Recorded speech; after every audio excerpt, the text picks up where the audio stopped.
Hello friend, welcome to Stories by Tocci. We bring you interesting folk tales. Please don't forget to hit the like button, please share, and don't forget to subscribe to my YouTube channel. Thank you for doing so. Now let's get into the story. Esther had never been the type to swim where the water boiled. She lived quietly in Noriah, a town tucked between sun-dried streets and the echoes of people's lives playing like a slow melody. Her days followed a soft rhythm: work, home, the occasional visit to Beauty's house, and Sunday afternoons in her mother's small veranda with a bowl of groundnut soup and fufu. Life for her wasn't rushed. She folded time like laundry, neatly and without fuss. And then came Beauty, a whirlwind of laughter and mischief, who swept into her life years ago with a smile that could talk you into wearing your Sunday best on a Wednesday. Esther and Beauty were the kind of friends who shared more than clothes. They shared unsaid understandings. When Beauty's father passed and Esther's mother fell sick in the same week, they held each other like pages bound by grief, turning silently through those difficult days. But no matter how deep the friendship, some waters hit stones beneath their surface.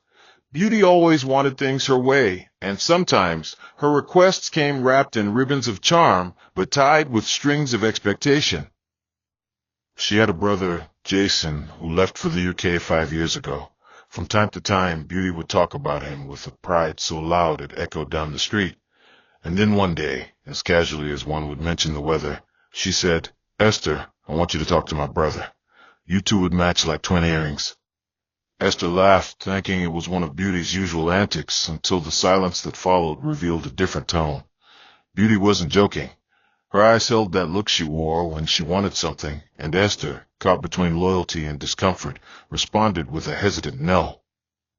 But saying no to Beauty was like trying to stop a leaking roof with palm fronds. It might work for a moment, but not for long.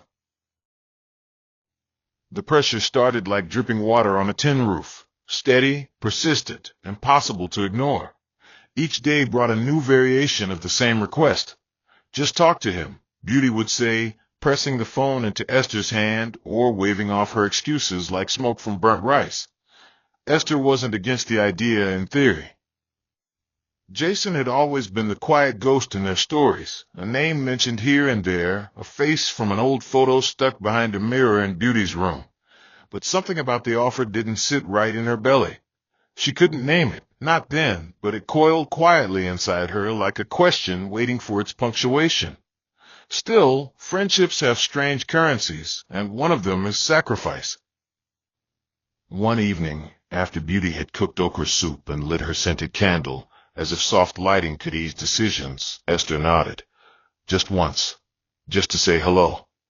The number was shared that night, and by the next morning, a message came through. Jason, polite, thoughtful, not one to rattle doors or barge into hearts. He asked how her day was, what her favorite meal was, and how Noriah looked this season. There was something calm about him, like a breeze in harmattan that didn't carry dust. Esther replied cautiously, dipping only her toes into the conversation. But even as the messages flowed in like tide meeting shore, Beauty never stopped peering over the edge. "So what did he say today?" she would ask, her tone dipped in honey, but her eyes too curious. Esther began to feel watched, like someone reading her diary over her shoulder. It wasn't about hiding anything. She hadn't even said much to Jason yet, but the constant probing made her feel like a guest in her own conversation. Days turned into weeks, and Jason continued calling. He didn't rush. His voice, though filtered through distance, was steady, never grabbing, just gently reaching. He told her stories about working night shifts, about missing Amala, and about the way cold entered his bones during winter, like a tenant refusing to pay rent. Esther started to laugh again, and her answers got longer. But the more she opened up to Jason, the more she closed down around Beauty. She hated that it felt that way. Yet every time Beauty asked about the calls, it didn't feel like concern. It felt like inspection. Esther found herself skipping details, withholding things that once would have spilled freely. Not because she wanted secrets, but because she needed space. The friendship, once easy and barefoot, was beginning to feel like walking on pebbles. And then, one bright Saturday, her phone slipped from the arm of the chair and landed face down. The screen cracked like thin ice under pressure. The phone didn't come on again. She took it to the repairman, who shrugged and said it was beyond patching. For days, Esther disappeared from Jason's digital reach. No texts. No calls. No forwarded voice notes with jokes from his end. Esther missed them more than she expected, and it made her realize how deeply she'd come to value those quiet, slow exchanges with him. What she didn't expect was that he would reach out to Beauty when her silence became too loud to ignore. When Beauty came to her house with an envelope, she didn't smile. The air around her was heavy, like a brewing storm trapped in lace curtains. "He sent money for you," she said, almost begrudgingly, dropping the envelope like it burned her fingers. Esther took it with both hands, thanking her. The money was enough to buy a decent new phone, not flashy, just something to connect again. The next morning, she took a bus to the electronics market and picked a simple smartphone. That evening, Jason's voice came back into her world, warm and teasing. "I thought you forgot about me." Esther laughed, and the laughter this time didn't feel borrowed. They talked long into the night. It wasn't about love yet, just the comfort of being seen, heard, understood. Beauty didn't ask much that night, maybe because the words were piling inside her, waiting for the right or wrong moment to erupt. Esther sensed the silence, thick like yam paste left too long on fire. Still, she brushed it off, unwilling to believe that the friend who had once stood in the rain with her, waiting for her to finish crying, could ever be the same one silently pulling clouds over her sunshine. But something was shifting. Not loud, not violent. Just enough for Esther to feel it in her skin, like the way harmattan arrives not with drums, but with dryness that cracks your lips before you even realize the season has changed. The day Esther bought her new phone, a gentle breeze passed through her window, fluttering the curtains like the wings of a shy bird. It was as though the air itself was relieved that silence had ended. That evening she sat on her bed, legs folded beneath her, and watched the new phone light up, as if it recognized her yearning. She typed in Jason's number, hands slightly trembling, not from fear, but anticipation she couldn't name. The moment he picked up, there was a beat of quiet before his voice came through, deep and familiar. "I thought maybe you vanished," he said with a chuckle, and just like that, something in her chest unknotted. They talked for 2 hours that first night. There was no pressure, no heavy declarations, just two people wading slowly into a river neither of them had named. Jason asked how her day had been, and Esther, sipping warm tea, talked about the chaotic motor park, a boy who chased his goat through the market, and her neighbor who washed clothes like she was punishing them. She didn't realize she was smiling until her jaw began to ache. When they ended the call, her room felt less empty, like something invisible had stretched its arms around her and whispered, "You're not alone." But even as warmth bloomed in her chest, Beauty's silence settled in her mind like a stone in a shoe, small but impossible to ignore. The change was slow at first, like dusk creeping up behind the sun. Beauty still called, still sent random messages about hairstyles and gossip from their street, but her tone had lost its music. The teasing was gone. The curiosity was muted. And though she never said anything outright, Esther could feel the pullback, like a tide no longer reaching for the shore. One afternoon, Beauty stopped by her house unannounced, and the visit was laced with an unfamiliar edge. They sat in silence longer than usual, the room filled with unspoken things. Esther tried to bridge the gap with laughter, with old jokes, with gentle questions, but Beauty's smile didn't quite reach her eyes. When she stood to leave, she said, "Just don't forget who introduced you," and walked out before Esther could respond. That sentence lingered, souring the air. It wasn't a threat, not exactly. But it wasn't sweet either. Esther sat for a long time after, trying to scrub the taste of it from her tongue. She began to wonder if Jason's presence had changed her more than she realized, or if Beauty's approval had always been a house built on sand. The friendship, once seamless, now felt like a dress stitched in haste, wearable but itching at the seams. And still, Jason remained constant. Every evening, his calls became a soft light in her day, something to look forward to, a reminder that she was worthy of tenderness unmeasured. The more Esther and Jason spoke, the more depth opened between them like a valley revealing its heart after the rain. He listened when she spoke, not just with replies, but with silence that invited her to say more. She found herself talking about her childhood, about her father's loud snoring that once scared her, about how she used to write letters to God and hide them beneath her pillow. Jason shared too, stories of long hours at work, of nights he walked home under the London drizzle, dreaming of a bowl of egusi soup. There was something healing about their rhythm, something neither of them tried to speed up.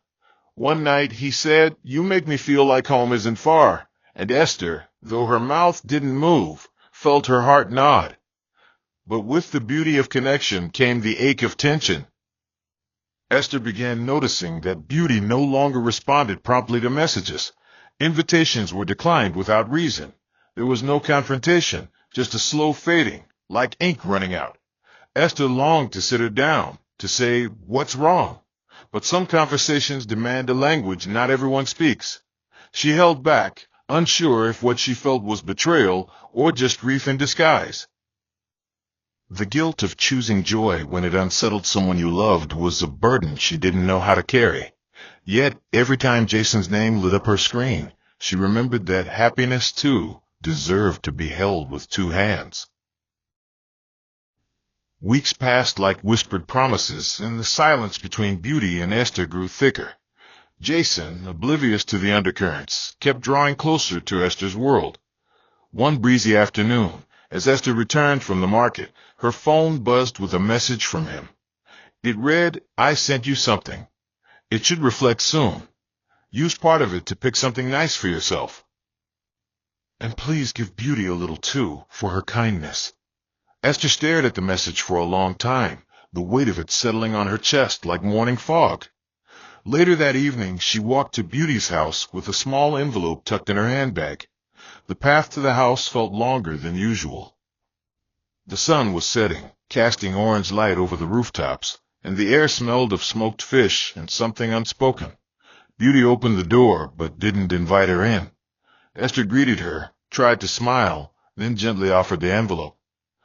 "Jason said I should give you this," she said softly, eyes searching her friend's face for warmth. Beauty didn't take it. Her expression was blank, unreadable. "Tell him I don't need his money," she said, her voice clipped like brittle leaves. "And if he wants to give me anything, he should do it himself, not through you." The rejection didn't just bounce off Esther, it sank. Beauty turned and walked inside, leaving Esther standing there with the envelope still warm in her hand. The gate clicked shut behind her, louder than usual. Esther walked back home slowly, the street lamp flickering above her like a failing promise, her thoughts tangled like uncombed hair. It was then she knew this wasn't just about a man.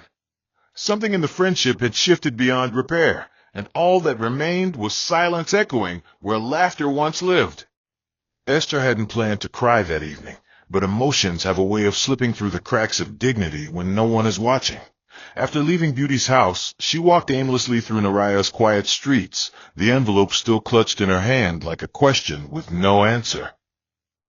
The weight of rejection didn't come from the money being turned down, but from what it implied that her gesture, and perhaps her presence, was no longer welcome. As she walked past the tailoring shop with its rusting signboard and the mango tree with tired branches, memories of simpler days clouded her mind. There was a time when she and Beauty would laugh until their ribs ached, when secrets were shared over hot puff-puff, when bottled malt, not guarded like military codes. Now, everything felt brittle, as though one wrong word could cause their friendship to shatter into shards too sharp to touch. When she got home, she locked the door, sat on the floor, and placed the envelope beside her. It stared back at her like a visitor refusing to leave. Her heart felt heavy, not just with sorrow, but confusion. Had she done something wrong by accepting kindness? Was there an invisible rule she had broken by receiving affection from someone her best friend had introduced her to? The questions circled like vultures, and no answer felt good enough. Even silence seemed too loud.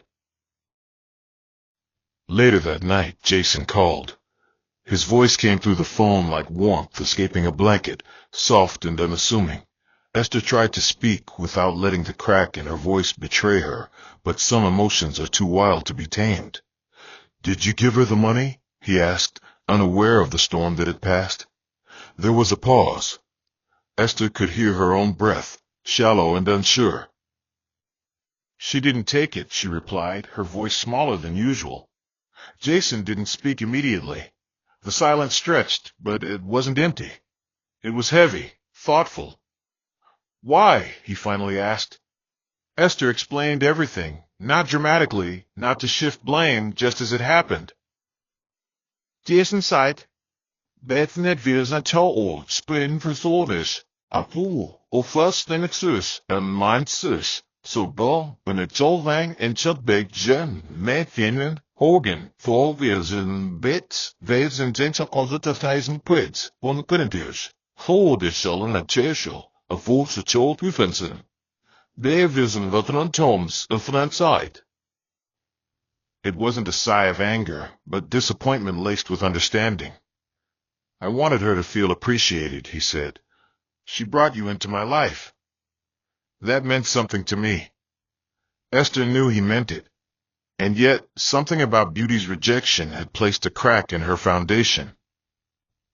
It was becoming clearer with each passing day that whatever resentment her friend harbored was growing roots. "Maybe she thought I was stepping out of line," Esther murmured. Jason responded with a softness that could only come from someone watching something delicate fray. "Kindness shouldn't come with chains. If your friendship has conditions, maybe it was never as free as you believed."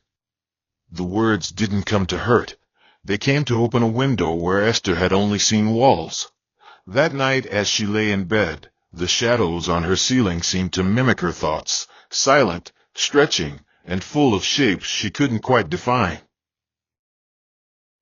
The days that followed were quiet, but not peaceful. Beauty didn't call, didn't text, didn't come by. The silence between them became its own character, living and breathing between doorways and memories.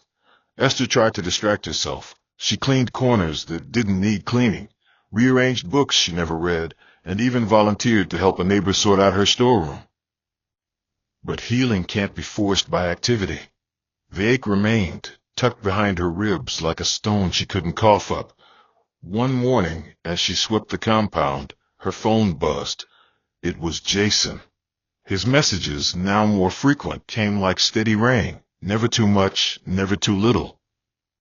That day, he sent her a photo of a bookstore he had visited, along with a voice note describing how the smell of old pages reminded him of their long conversations.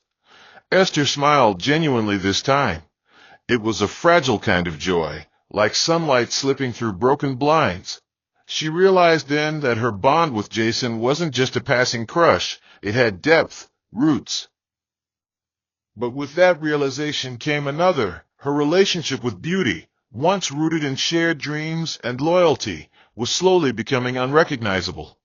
The tension between them was not a misunderstanding anymore. It was a fork in the road. She had once thought they were walking toward the same destination. Now she wasn't so sure. One couldn't force a friendship to stay warm when the fire had long gone out, and so Esther began to accept the silence, not as a punishment, but as a signpost. Some doors close so others can finally open.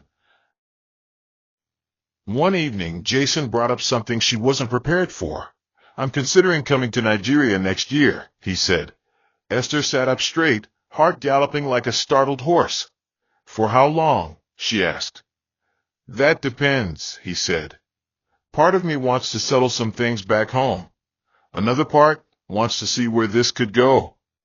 The silence that followed was intense. It was thick with meaning. Esther didn't know how to respond. She had spent so much time navigating the emotional minefield between her and Beauty that she hadn't allowed herself to imagine a future with Jason. Now, the thought was no longer abstract. It was tangible, like the scent of rain on dry earth. Jason went on, I don't want to rush you, but I needed you to know. Esther felt something shift inside her, not the tremble of fear, but the bloom of a possibility she hadn't dared water. Still, she couldn't shake the shadow of Beauty's voice. Would her friend ever forgive her for letting this connection take root? Or had Beauty only intended for her to be a bridge, and not the one who crossed into Jason's heart? That night, Esther sat outside under the stars, a blanket around her shoulders and questions around her soul. The moon looked down like an old friend, its silence more comforting than any answer she could find. One thing was clear, life, with all its twists, was pushing her gently but firmly toward a future she had not planned, yet suddenly couldn't imagine letting go of. It was a market Wednesday in Noriah, and Esther found herself drifting through the stalls like a spirit without a map. Her legs moved, but her thoughts clung to Jason's words like ivy around an old fence, tight, consuming, relentless. He had said he was thinking of coming home, but even more than that, he'd asked her, softly, sincerely, if she ever thought about the future with him in it.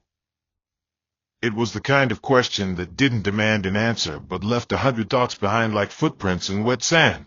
As she passed the yam sellers and the women frying akara beside rusted umbrellas, the scents, the shouts, the haggling, it all felt distant, like background noise in someone else's life. She stopped at a fabric stall, ran her fingers over a yellow lace material, and almost smiled.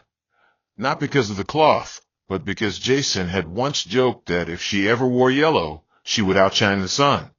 She remembered the tone of his voice when he said it, half teasing, half something else. But even in this moment of imagined warmth, a cold thought slid across her skin like ice. Beauty. That unresolved silence had turned into something dense now, an invisible wall neither of them seemed ready to break. And with each call from Jason, each message that made her chest flutter, the gap between her and Beauty widened until it became a distance too far to shout across. That evening, Esther received another message from Jason, but this time it wasn't just words. It was money. He had sent a modest sum, clearly marked. Buy something nice, he wrote, and give a little to Beauty. I haven't forgotten who first mentioned your name. The gesture was kind, thoughtful, but Esther felt her stomach tighten as she read it. The last time she had brought money from him, the outcome had left a bruise she was still nursing. Still, she told herself that honesty must lead even when the road looked jagged. She took a small portion, sealed it neatly in a brown envelope, and headed to Beauty's house with slow, careful steps. Her heart beat a strange rhythm, half hope, half dread. The sky was beginning to darken as she reached the gate. There was a smell of pepper soup in the air, faint but promising. Beauty opened the door after a long pause, wearing a wrapper and a sleeveless top. She looked at Esther the way one looks at an old portrait, familiar, but no longer warm. Esther offered a weak smile and stretched out the envelope. It's from Jason, she said, voice low. He wanted you to have this. Beauty stared at the envelope but didn't take it. Tell him I said thank you, she said, but the words came out like thorns wrapped in velvet. Then she added, but I don't want his money, and I don't need any reminders. She turned and walked inside. The door didn't slam, it simply closed. Quiet. Final. Esther stood there for a while, the envelope still in her hand, until the sound of a distant generator reminded her the world hadn't stopped turning. By the time Esther returned home, something inside her had settled, not like peace, but more like acceptance. You don't keep knocking on a door that won't open.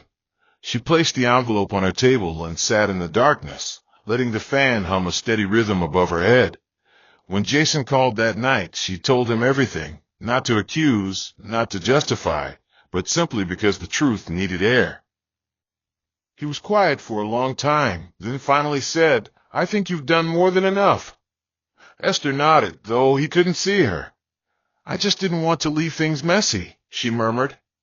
Jason's voice was gentle, like evening wind brushing dry leaves.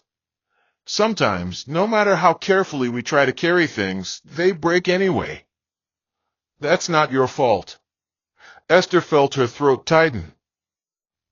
In that moment, she wasn't just mourning the cooling of a friendship. She was letting go of the idea that love and loyalty could always share the same room. The next morning, she decided to do something different. She took some of the money, visited the market again, and bought a few new clothes. Not much, just enough to feel new again. She chose colors she never used to wear, laughed softly when the tailor insisted she'd look like a bride, and for the first time in weeks, she allowed joy to stretch its legs without apology. There was no need to prove anything to anyone. She wasn't trying to win, she was just trying to breathe. The following week, Esther received a surprise package. It was from Jason, sent through a friend who was traveling back to Nariah. Inside the box were little things that held big meanings: a small journal, a scarf in her favorite shade of blue, and a handwritten note that read, "I hope these remind you of how seen you are." Esther sat on her bed, holding the note like a fragile relic. No one had ever written her a letter before, not in years, not like this. She could hear his voice in the way the words curved on the page, and for the first time, the excitement wasn't shadowed by guilt. She folded the scarf, placed the journal on her table, and held the letter to her chest. Outside, rain began to fall gently, like a benediction, not a storm. She didn't know what the future held. She didn't know if beauty would ever come around. But she knew this: she was no longer going to dim her joy to fit inside someone else's shadow. There's a kind of strength that comes from surviving quiet heartbreaks, the kind that doesn't need applause but walks forward anyway. And as she sat there, letting the soft drip of rain echo through her room, she felt something in her finally exhale. There was a time when Esther believed that silence only had one color, gray. But as days unfurled like pages in the wind, she began to understand that silence came in shades. Some were soft and necessary, like the quiet of dawn before the first cockcrow. Others were sharp and aching, like the hush between two people who no longer knew how to speak to each other. Beauty's silence had grown teeth. It no longer whispered. It stared, unblinking, whenever they crossed paths. On 2 occasions, Esther spotted her across the street near Mama Nkechi's suya stand. Once, Beauty looked away before their eyes could meet. The second time, their gazes locked for a brief, suspended moment, and Esther felt something burn beneath her ribs, something unspoken, old, and still alive. The hurt didn't roar anymore, but it lingered, like embers beneath cold ash. Esther often wondered if Beauty regretted the wedge between them, or if pride had built a throne too high to climb down from. Either way, the friendship had become a ghost town, full of echoes and memories, but no longer a place to dwell. And so Esther walked carefully through her days, carrying the weight of both endings and beginnings, trying not to tip the scales with either bitterness or regret. Jason's calls had grown longer and deeper, each one a thread pulling them closer through the miles that separated them. His laughter now felt familiar, like the scent of a well-worn scarf, and his pauses were no longer awkward. They were the comfortable stillness between heartbeats. He began sending pictures more often, of his long work nights, his cluttered apartment, the new plant he bought that was already dying despite his best efforts. Esther sent pictures too, of the local roadside corn roast, of her new dresses hung neatly on her wardrobe, of her sleepy face in the early morning light.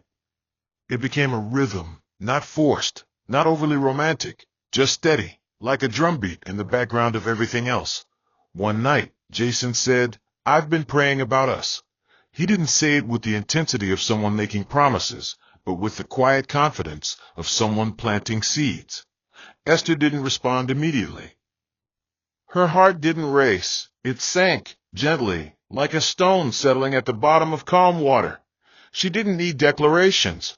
She needed consistency, and Jason had been just that. Still, as the call ended and she sat in her dark room with only the blue glow of her phone to keep her company, she felt the gravity of what they were building. It wasn't something to play with.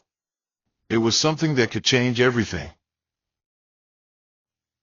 It was on a Tuesday morning, One of those days when the sun rose sluggishly behind a curtain of dust, that Esther received another surprise.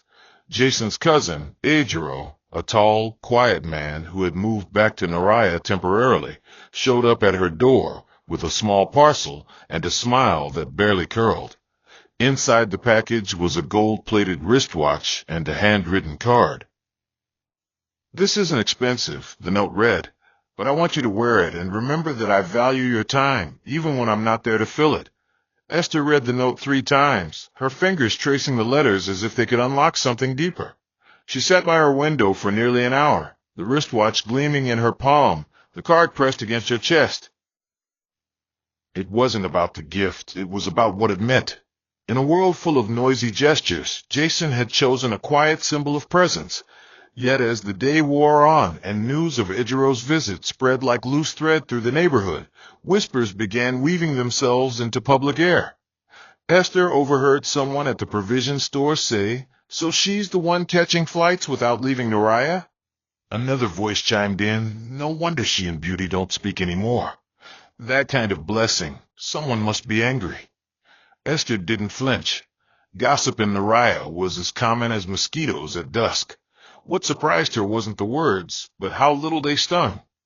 Growth, she realized, sometimes means being misunderstood. And the people who don't ask for your version of the story were never interested in hearing it in the first place. As weeks turned into months, the tempo of everything began to shift. Jason spoke more frequently about coming home, about putting his life into compartments he could carry back across the ocean.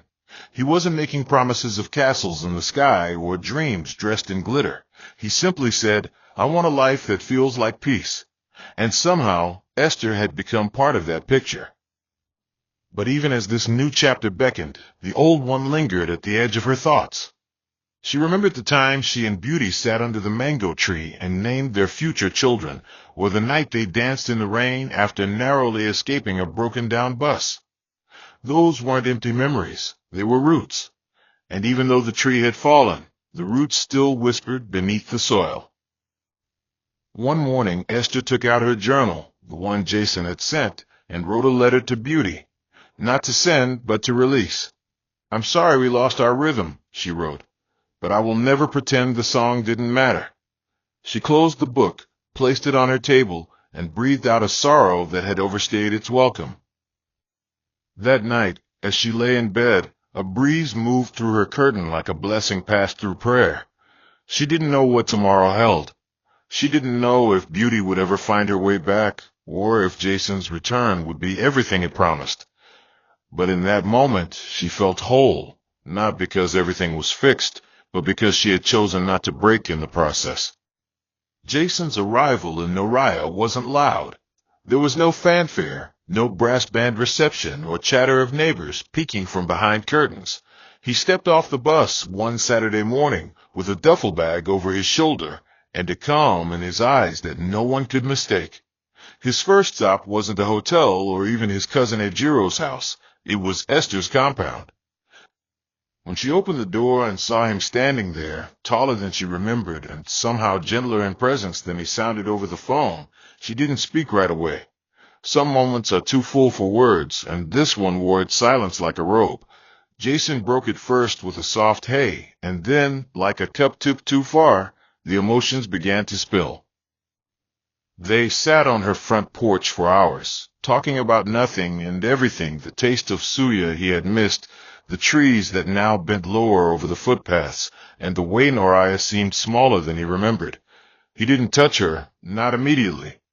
Jason had always been a man of patience, someone who understood that the heart was not a door to be knocked on, but a window to be opened slowly. When he finally took her hand, it wasn't dramatic. It was simple, firm, certain. And in that moment, Esther felt the years of doubt, silence, and inner questioning dissolve into something clear and grounded. There was no need for declarations. The moment spoke louder than anything either of them could say. The days that followed passed like soft waves against the shore, unhurried, yet persistent. Jason stayed at a modest guest house not far from Esther Street. Each morning he would stop by her house with warm akara, or a bottle of Maltina, and they would sit under the mango tree, letting the morning breeze comb their hair and carry their words into the air like lanterns. They didn't discuss wedding dates or relocation logistics. Those conversations could wait. What mattered more was understanding how their lives fit when no screen separated them. He met her neighbors, greeted her auntie who sold aqua near the junction, and even helped her repaint her bedroom walls. It wasn't a honeymoon, it was something gentler, a grounding. But amid all this peace, there remained one untied thread: beauty. Jason hadn't mentioned her yet, but Esther knew the weight of her absence was hanging in the background like a painting turned to face the wall. One evening, as they sat watching dusk bleed into night, Jason finally asked, "Do you think she hates me?" Esther took a long breath before replying, "I don't think she knows what to feel." Sometimes pain wraps itself in jealousy, and the person hurting doesn't even realize they've turned the knife on the wrong person. Jason didn't respond, but his eyes softened. He understood more than words allowed, and even though beauty remained unseen, her shadow still danced quietly at the edge of their joy. On a slow Thursday afternoon, as Esther returned from the market with plantain and dry pepper bundled in her tote, she saw a figure standing near her gate. It took her a moment to recognize Beauty. She hadn't changed much, same posture, same hairstyle tucked in a scarf, but her face held something different. Not hostility, not warmth either. Just weariness, like someone who had walked a long road without resting. Esther stood still for a beat, unsure whether to call her name or simply pass, but Beauty broke the silence. "I was passing," she said. It was a lie, but Esther let it hang. "I heard he's around," Beauty added. Esther nodded. He came quietly. There was a silence between them, the kind that swells with unasked questions and half-buried answers. Beauty looked down at her feet, then up at the sky. "I didn't know it would feel like this," she said, voice barely above a whisper. Esther didn't ask what this meant. Jealousy, loss, regret, they all wore the same mask. Instead, she said, "I didn't mean to hurt you." Beauty blinked slowly, then smiled, but it wasn't the smile Esther remembered. This one was tired, stretched thin over old scars. "I know," she said, "but it still hurt." And with that, she turned and walked away. She didn't say goodbye, didn't promise to return.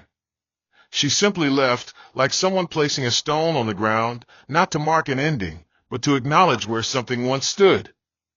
Esther watched her go, feeling both lighter and heavier all at once. The final Sunday before Jason was to leave came wrapped in golden light. Esther wore one of the dresses he complimented from afar, the sky blue one with tiny white flowers that danced when she moved.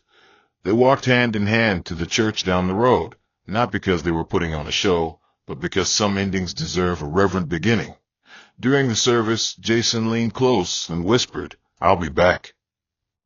But not just for a visit. Esther didn't reply. She only squeezed his hand, and he understood. After church, they sat under their favorite tree with roasted corn and groundnut between them. They talked about little things, the way she always burned rice at the bottom, how he missed Nigerian rainfall, and whether plantain was best fried soft or hard. They didn't need to speak of forever. Forever was in their pauses. When the sun began to dip, casting shadows that stretched like blessings across the earth, Jason walked her home and placed a folded note in her palm. "Read it later," he said. When she finally opened it that night, alone in her room, she found his handwriting steady and familiar. Sometimes it just shows up, stays quiet, and chooses not to leave. Esther folded the note and placed it under her pillow. She didn't cry. She didn't worry. She simply lay there, letting peace press into her like the weight of a promise kept. And outside, the night wind carried the smell of rain, soft, cleansing, and new. Sometimes the people who introduce you to blessings never imagined you would be blessed more than them, not out of wickedness, but out of wounds they never named. And when a friend begins to pull away from your joy, don't always see it as betrayal. Sometimes it's just their own unhealed ache talking. You must learn to love gently, but carry wisdom like a lamp in the dark. Don't let guilt force you to shrink where you've been asked to shine. If your joy begins to make someone you love uncomfortable, don't mock them, but don't apologize for growing either. Not every silence deserves a chase, and not every broken friendship must be glued back. Some are lessons in seasons, not destinations for a lifetime. And when love comes quietly, steadily, without noise or pressure, hold it with both hands, because the softest rains grow the deepest roots. Dear Lord, for every heart listening that has been wounded by someone they once called friend, I pray you heal what words cannot explain. Where bitterness tried to take root, plant understanding instead. Where loyalty was met with silence, give them peace that silences every storm. For those afraid to embrace joy because it may cost them people they love, Father, give them courage to walk where you lead, even if it's a path they must walk alone for a while. May they never dim their light just to remain small in someone else's story. Bless every listener with friends who clap even when they're not the ones on the stage. Bless them with discernment to know who's for them, who's seasonal, and who's sacred. And when love finds them, may it not come in confusion, but in clarity, soft, kind, and unwavering. Let the doors that are meant to open with grace. And those that close, let them not ache like punishment, but settle like peace. In this life of shifting seasons, Father, let joy never be borrowed. Let it be theirs to keep. If their heart has been heavy, lighten it. If they've been waiting, answer them. If they're tired, carry them. And if they feel forgotten, whisper again that you see them. In Jesus' name we pray. Hope you enjoyed this interesting story. Please don't forget to like, share, and subscribe to my channel. See you again in my next story.